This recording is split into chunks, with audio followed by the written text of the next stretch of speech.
we have some Q&A today. So we've had a number of really good comments past few days. So I want to kind of go through and let's start from the bottom going up. So we have from Sarah Princess here. What do you think about Kevin's choice to move to TikTok? Can he help TikTok become the next YouTube and have positive revenue without users to give up on the platform? Great question, Sarah. Kind of what we were just talking about. I think Kevin's maybe I guarantee Kevin's getting paid a boatload of money. We don't know his comp package. I think, ByteDance goes public or TikTok goes public. Kevin's probably making like at least $300-400 million. I mean, that's a nice payday. If all of this goes well, right? So TikTok could have huge aspirations. It could be a tech monopoly. But I think more and more so we're seeing it needs to truly separate itself from the Chinese part of ByteDance. And that's going to be a very difficult thing to do. That's going to be a multi-year initiative to try and pull something like that off. From Powell, huge fan of YouTube. Thanks, Powell, and the book. Big thanks. Do you think Cisco is considered a platform company? So we came under fire for not considering Zoom a platform company. And, the reason why Zoom is not in PLAT, by the way, the platform ETF, is because there's no network effect. There's no supply side network effect, right? You can host a Zoom meeting and then you can invite users to come to your Zoom meeting. So you could say the host is a producer and the people coming to the meeting is a consumer, which makes sense. But there's no, if you really think about it, it's a pipe.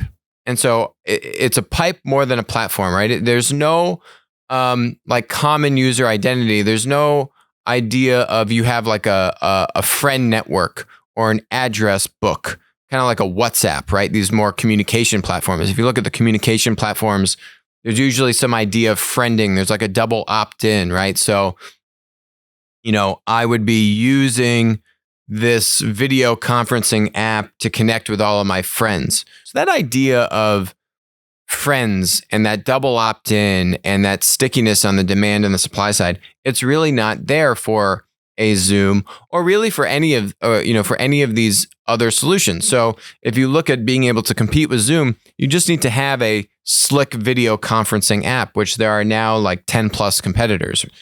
Google has Google Meet. Facebook has their own version. Microsoft has Microsoft Teams and Skype. And, but even if you look at Skype, you have this idea of friends. So there's really no kind of like social networking, this friending model in Zoom.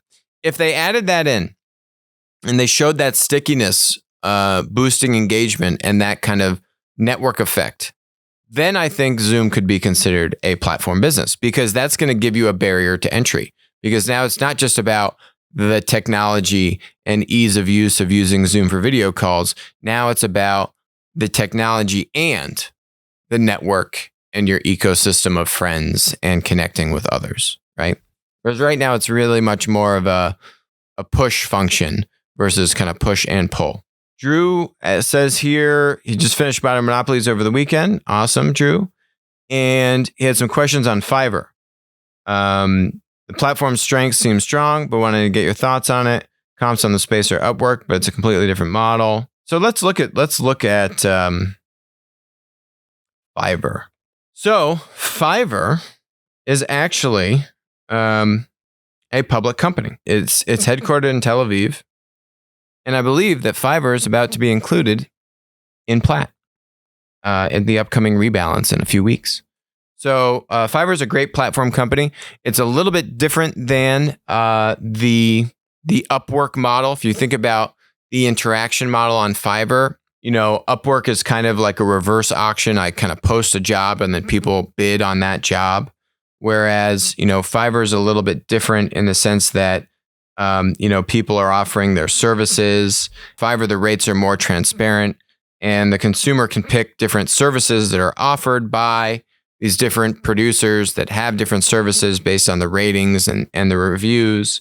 So Fiverr has, you can get digital services. So, you could get people to help you with different research tasks or creative tasks or art tasks, right? Different kind of digital services. It's an amalgamation of all these different service providers, where Upwork is more focused on that kind of remote freelance work, right? Or you might have,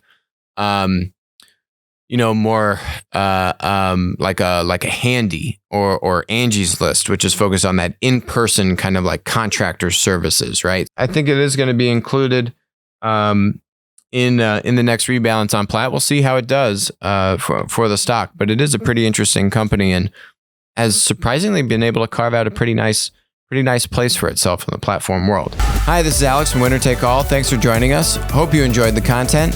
Feel free to leave a comment, ask us questions, and definitely make sure to join us on our next live stream.